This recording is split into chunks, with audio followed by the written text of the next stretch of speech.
Halo semuanya, hari ini saya akan menjelaskan tentang materi basis data. Tapi sebelum itu, izinkan saya memperkenalkan diri terlebih dahulu. Saya Rada Kesintamunan dengan ujung NIM 181. Saya dari Universitas Sriwijaya dengan Fakultas Ilmu Komputer, jurusan Sistem Informasi.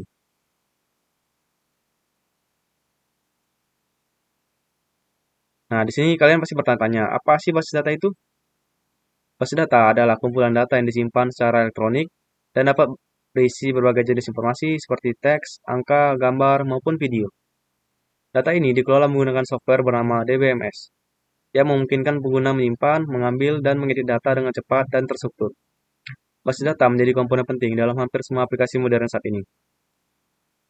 Mengapa sih basis data begitu penting? Basis data penting karena mampu menyimpan data dalam jumlah yang sangat besar, menjaga konsistensi melalui aturan integritas, dan menyediakan keamanan lewat kontrol akses pengguna. Selain itu, basis data juga mendukung analitik untuk menemukan pola, prediksi, dan membantu organisasi mengambil keputusan yang lebih tepat. Nah, di sini ada 5 komponen utama dalam basis data. Yaitu yang pertama ada data, kedua perangkat keras atau hardware, yang ketiga ada perangkat lunak atau software, yang keempat pengguna atau user, dan terakhir ada prosedur. Nah, setelah ada komponen utama, di sini juga ada komponen modern sistem basis data. Itu yang pertama ada sumber data, yang terdiri dari data internal, yaitu transaksi, login aktivitas, data operasional. Yang kedua ada data eksternal, data publik, partner bisnis, dan IoT, atau Internet of Thinking.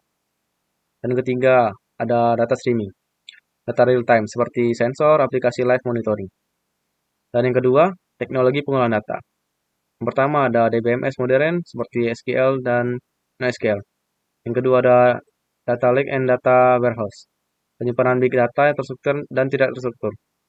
Dan yang ketiga ada platform big data, ada Hadoop, Spark untuk pemrosesan data skala besar. Dan yang ketiga infrastruktur. Sini ada middleware dan API, menghubungkan sistem agar data bisa bertukar dengan otomatis. Dan yang kedua jaringan dan keamanan, yaitu untuk menjaga transfer data tetap cepat dan aman dari serangan cyber.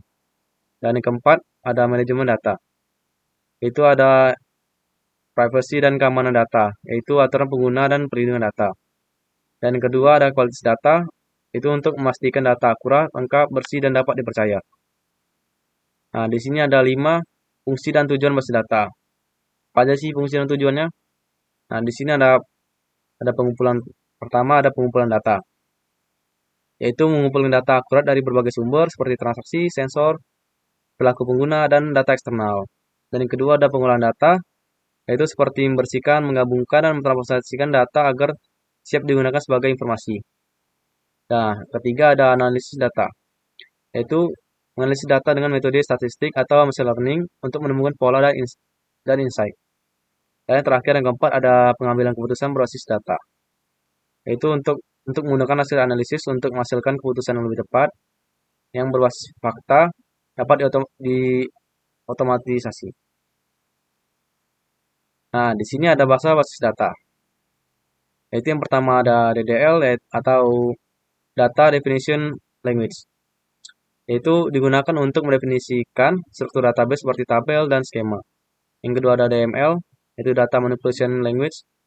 Digunakan untuk menyisipkan, memperbarui, menghapus, dan mengambil data. Dan terakhir ada ADSL atau Data Control Language. Digunakan untuk mengatur hak akses dan keamanan data dalam sistem database. Nah, sini ada kesimpulan. Kesimpulannya adalah basis data merupakan sistem penting yang digunakan untuk mengumpulkan, menyimpan, mengolah, dan menganalisis data agar menghasilkan informasi yang berguna. Komponen-komponen modern seperti sumber data, teknologi pengolahan, infrastruktur, dan manajemen data bekerja bersama untuk memastikan data dapat digunakan secara aman, akurat, dan efektif. Melalui proses pengumpulan data, pengolahan, analisis, hingga pengambilan keputusan. Basis data dapat membantu organisasi membuat keputusan yang lebih tepat dan mendukung operasi yang lebih efisien di era digital. Nah, baik, penjelasan saya pada hari ini mungkin cukup sekian. Jika ada salah kata, mohon dimaafkan. Sekian dari video saya pada hari ini. Terima kasih.